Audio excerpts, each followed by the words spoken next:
सुबह की पहली किरणें अभी जमीन को छू भी नहीं पाई थीं कि राहुल के फोन की घंटी बजी। नींद से भरी आंखों को मलते हुए उसने देखा एक अनजान नंबर। उसने कॉल उठाई। राहुल बाबू, हवेली में खतरा है, आपको तुरंत आना होगा। आवाज जानी पहचानी थी। हाँ, यही तो थी रूपा की आवाज। लेकिन यह कैसे हो सकता था? रूपा तो पिछले महीने हवेली के रहस्य को सुलझाने के बाद गायब हो गई थी। हवेली को छोड़ते समय उसने कहा था, अब सब खत्म हो गया, कोई और खतरा नहीं है। तो फिर आज यह आवाज क्यों सुनाई दे रही थी? राहुल के रोंगटे खड़े हो गए। उसका दिमाग कह रहा था कि यह सिर्फ एक भ्रम होगा, मगर दिल बार बार हवेली की ओर जाने को मजबूर कर रहा था। राहुल जैसे ही हवेली के बाहर पहुंचा, हवा में अजीब सा सन्नाटा पसरा था। हवेली के ऊंचे ऊंचे दरवाजे पहले की तरह खौफनाक लग रहे थे, लेकिन इस बार कुछ बदला हुआ था। दरवाजे के ऊपर काले धागों में लिपटी लाल रंग की एक गुड़िया लटक रही थी। उसके सिर पर तिलक के निशान थे और उसकी आंखें अंधेरे में चमक रही थीं। राहुल ने दरवाजे को धक्का दिया। दरवाजा बहुत आसानी से खुल गया, लेकिन जैसे ही राहुल ने पहला कदम अंदर रखा, एक अजीब सी ध्वनि गूंजने लगी।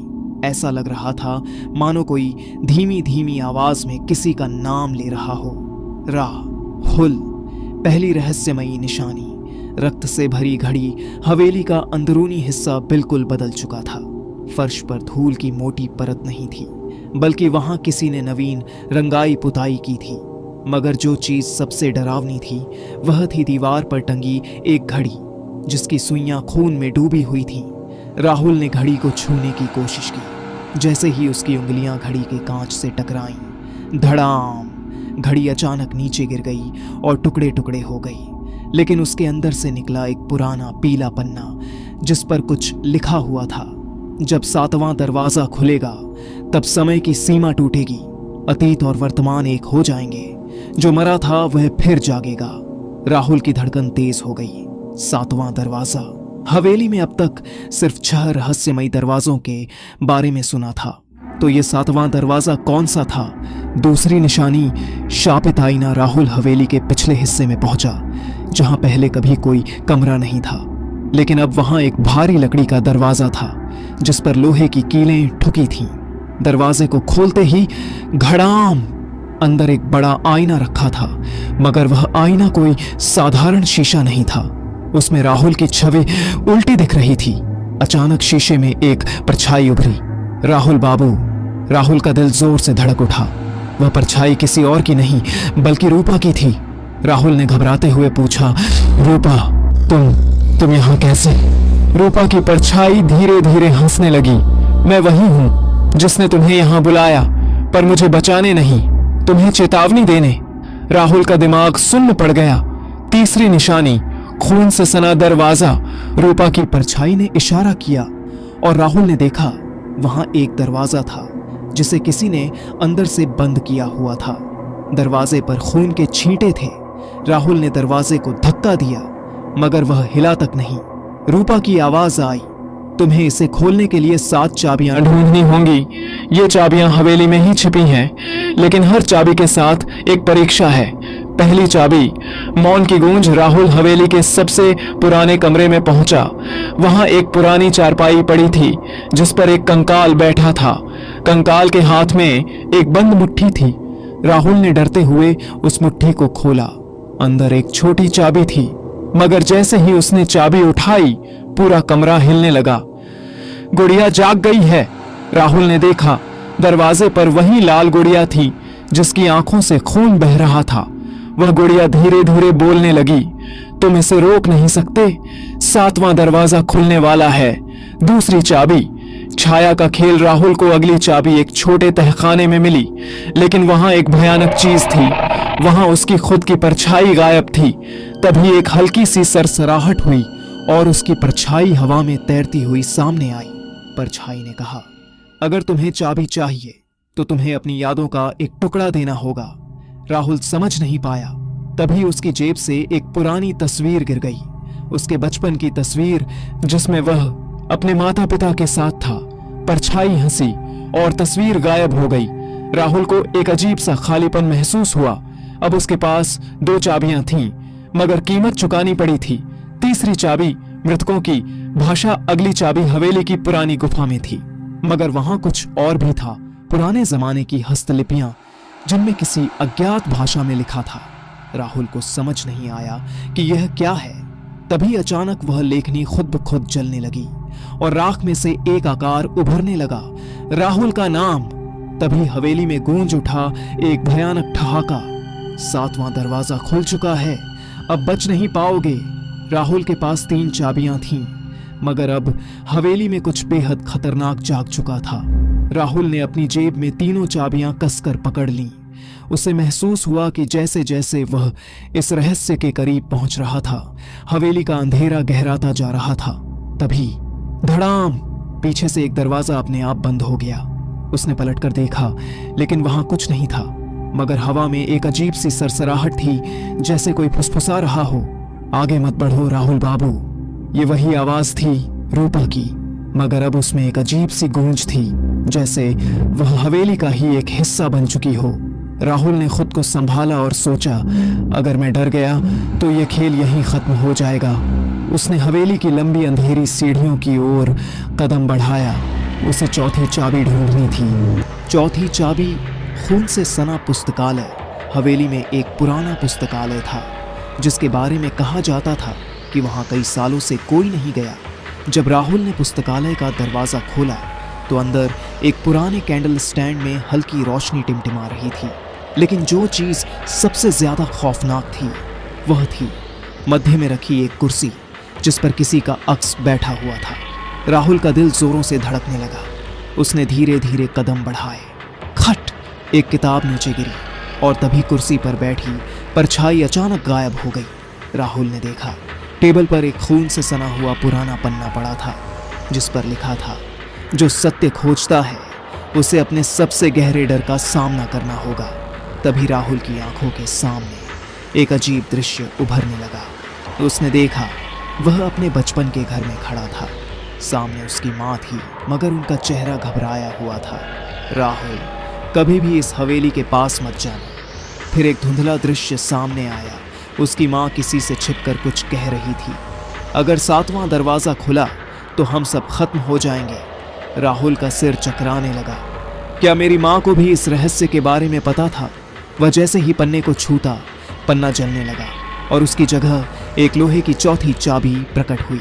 राहुल ने फौरन चाबी उठा ली, मगर तभी पुस्तकालय में एक ठहाका गूंज उठा। अब बचकर दिखाओ राहुल। 5वीं चाबी। दर्पण का जाल। राहुल ने महसूस किया कि हवेली अब पहले से भी ज्यादा अजीब हो चुकी थी। हर दरवाजा अंधेरे में गायब सा हो गया था। तभी उसने एक दरवाजा देखा, जिस पर लिखा था, सच्चाई का सामना करो। राहुल ने दरवाजा खोला और अंदर दाखिल हुआ। अंदर चारों तरफ बड़े बड़े आईने लगे हुए थे। हर आईने में उसकी परछाई थी, लेकिन सभी परछाइयां अलग अलग दिख रही थीं। कोई डर रही थी, कोई गुस्से में थी और कोई हंस रही थी। तभी आईनों से एक आवाज आई, अगर चाबी चाहिए तो खुद को पहचानो। राहुल घबरा गया। तभी एक आईना अचानक फूट गया और उसमें से एक धुंधली आकृति निकली। राहुल बाबू, वह रूपा थी, लेकिन उसका चेहरा बेहद डरावना हो चुका था। तुम सच्चाई से भाग नहीं सकते। राहुल ने अपनी आंखें बंद की और मन ही मन कहा, मैं डरूंगा नहीं, यह सब सिर्फ एक खेल है। जैसे ही उसने आंखें खोली, एक आईने में 5वीं चाबी चमक रही थी। उसने झपटकर चाबी उठा ली, मगर तभी हवेली का पूरा कमरा हिलने लगा। अब वक्त आ गया है राहुल। 6वीं चाबी। मृत आत्माओं का कोलाहल। राहुल अब तक थक चुका था, मगर अब उसे सिर्फ 2 और चाबियों की जरूरत थी। तभी हवेली के पुराने तहखाने से एक आवाज आई, राहुल। वह आवाज उसकी माँ की थी। राहुल दौड़कर तहखाने में गया। वहां एक कोने में उसकी माँ की एक परछाई खड़ी थी। माँ, परछाई ने धीरे धीरे कहा, 7वां दरवाजा मत खोलो बेटा, ये हवेली जिंदा है। तभी तहखाने की दीवारों पर आकृतियां उभरने लगीं, सैकड़ों लोगों की परछाइयां जो चीख रही थीं। राहुल के कानों में एक अजीब सी गूंज होने लगी। तभी अचानक उसकी माँ की परछाई गायब हो गई और जमीन पर एक काले रंग की चाबी गिर गई। राहुल ने चाबी उठाई, मगर तभी तहखाने में घुप अंधेरा छा गया। अब बस एक आखिरी चाबी बची है राहुल। 7वीं चाबी। 7वां दरवाजा खुलने वाला है। राहुल ने अब तक 6 चाबियां इकट्ठी कर ली थी, लेकिन 7वीं चाबी वह 7वां दरवाजा ही था। हवेली में अब सब कुछ तेजी से बदल रहा था। तभी हवेली की छत से एक काले कपड़े में लिपटा शरीर नीचे गिरा। वह रूपा थी, मगर उसकी आंखें अब बिल्कुल खाली हो चुकी थीं। राहुल, अब बहुत देर हो चुकी है। राहुल ने देखा हवेली के मुख्य हॉल में अब एक विशाल दरवाजा प्रकट हो चुका था। उस दरवाजे के चारों ओर मंत्र लिखे थे और वह धीरे धीरे खुद ब खुद खुल रहा था। राहुल के हाथ में सभी चाबियां थीं, मगर अब सवाल था, क्या उसे 7वें दरवाजे को बंद करना चाहिए या फिर इसे खोलकर सच्चाई को सामने लाना चाहिए। तभी दरवाजे के पीछे से एक गूंजती हुई हंसी आई। 7वां दरवाजा खुल चुका है राहुल, अब खेल खत्म नहीं होगा। राहुल के हाथ कांप रहे थे। 7 चाबियों में से 6 उसके पास थीं, लेकिन 7वीं चाबी वह दरवाजा खुद था। दरवाजे के पीछे से कोई भयानक हंसी गूंज रही थी। आ जाओ राहुल, मैं तुम्हारा इंतजार कर रहा हूँ। राहुल ने गहरी सांस ली और अपने डर को काबू में करते हुए दरवाजे की ओर कदम बढ़ाया। अगर यह दरवाजा खुला तो क्या होगा? क्या मैं जिंदा रहूंगा? उसके दिमाग में हजारों सवाल घूम रहे थे, लेकिन अब उसके पास कोई और रास्ता नहीं था। उसने धीरे धीरे दरवाजे को धक्का दिया। खर्र! दरवाजा कांपते हुए खुल गया। अंदर घना अंधेरा था, लेकिन बीचों बीच एक अंधेरे से बना सिंहासन था जिस पर कोई बैठा हुआ था। जैसे ही राहुल ने अंदर कदम रखा, हवा में एक अजीब सी गूंज हुई। राहुल, तुम आखिरकार आ ही गए। अंधेरे के सिंहासन से धीरे धीरे एक आकृति उठी। उसकी आंखें लाल थीं और उसकी काली परछाई पूरे कमरे में फैल गई थी। तुम कौन हो? राहुल ने कांपते हुए पूछा। आकृति मुस्कुराई। मैं इस हवेली का असली मालिक हूँ। मैं वो हूँ जिसे तुम्हारे दादाजी ने कैद किया था। मैं वो हूँ जो सदियों से आजाद होने का इंतजार कर रहा था। राहुल का दिल तेजी से धड़कने लगा। क्या तुम वही हो जिसे मेरे दादाजी ने 1947 में रोका था? साया हंसा। हाँ राहुल, मैं वही हूँ। तुम्हारे दादाजी ने मुझे बंद कर दिया, लेकिन अब तुमने मुझे आजाद कर दिया। अब यह हवेली, यह दुनिया सब मेरा होगा। तभी अचानक एक तेज रोशनी चमकी और रूपा प्रकट हुई। नहीं, मैं ऐसा होने नहीं दूंगी। रूपा के आते ही हवेली की दीवारें कांपने लगीं। रूपा, तुमने मेरा साथ दिया था, अब तुम मेरे खिलाफ जा रही हो। साया गरजा। रूपा की आंखों में आंसू थे। मैंने हमेशा सच को खोजा, लेकिन अब मुझे पता चला कि सच्चाई क्या है। इस हवेली की शांति के लिए तुम्हें वापस जाना होगा। साया गुस्से में चिल्लाया। तुम मुझे रोक नहीं सकती रूपा। लेकिन तब तक रूपा ने हवेली की दीवारों पर लिखे मंत्रों को पढ़ना शुरू कर दिया था। हवेली में हवा का एक तेज झोंका आया और अंधेरे की ताकतें कमजोर पड़ने लगीं।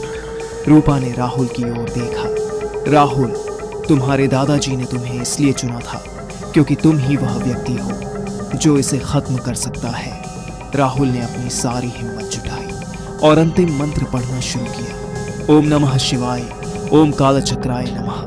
जैसे ही मंत्र पूरा हुआ, हवेली की जमीन हिलने लगी। अंधेरे की ताकतें चीखने लगीं। नहीं, यह नहीं हो सकता। हवेली के चारों ओर तेज रोशनी फैलने लगी। साया धीरे धीरे गायब होने लगा। नहीं, मैं फिर वापस आऊंगा। यह अंत नहीं है। रूपा ने राहुल की ओर देखा और मुस्कुराई। अब सब ठीक हो जाएगा राहुल, तुम्हारा काम पूरा हुआ। लेकिन तभी रूपा की आंखों से आंसू निकलने लगे। अब मेरा समय पूरा हो गया है राहुल, मैं अब मुक्त हो जाऊंगी। नहीं रूपा, तुम्हें नहीं जाना चाहिए, राहुल चिल्लाया। लेकिन तब तक रूपा एक रोशनी में बदल चुकी थी और हवेली के साथ गायब हो गई। हवेली अब शांत थी। कुछ महीनों बाद राहुल अब अपने पुराने घर लौट चुका था। हवेली अब बस एक खंडहर बन चुकी थी, लेकिन अब उसमें कोई अंधेरा नहीं था। राहुल ने अपनी डायरी में आखिरी शब्द लिखे। कुछ कहानियों का अंत नहीं होता, वे बस समय में कहीं खो जाती हैं। रूपा की आत्मा अब मुक्त हो चुकी है, लेकिन हवेली का रहस्य हमेशा जिंदा रहेगा। दोस्तों, यह थी रहस्य हवेली का खौफनाक खेल। अगर आपको यह कहानी पसंद आई तो हमारे चैनल अभियाम स्टोरीज 132 को सब्सक्राइब करना न भूलें। यहाँ आपको हर हफ्ते नई रहस्यमयी, हॉरर, ऐतिहासिक और रोमांचक कहानियां सुनने को मिलेंगी। वीडियो को लाइक करें, कमेंट करें और अपने दोस्तों के साथ शेयर करें, क्योंकि कहानियां कभी खत्म नहीं होती, वे सिर्फ आगे बढ़ती हैं। मिलते हैं अगली कहानी में, तब तक के लिए धन्यवाद।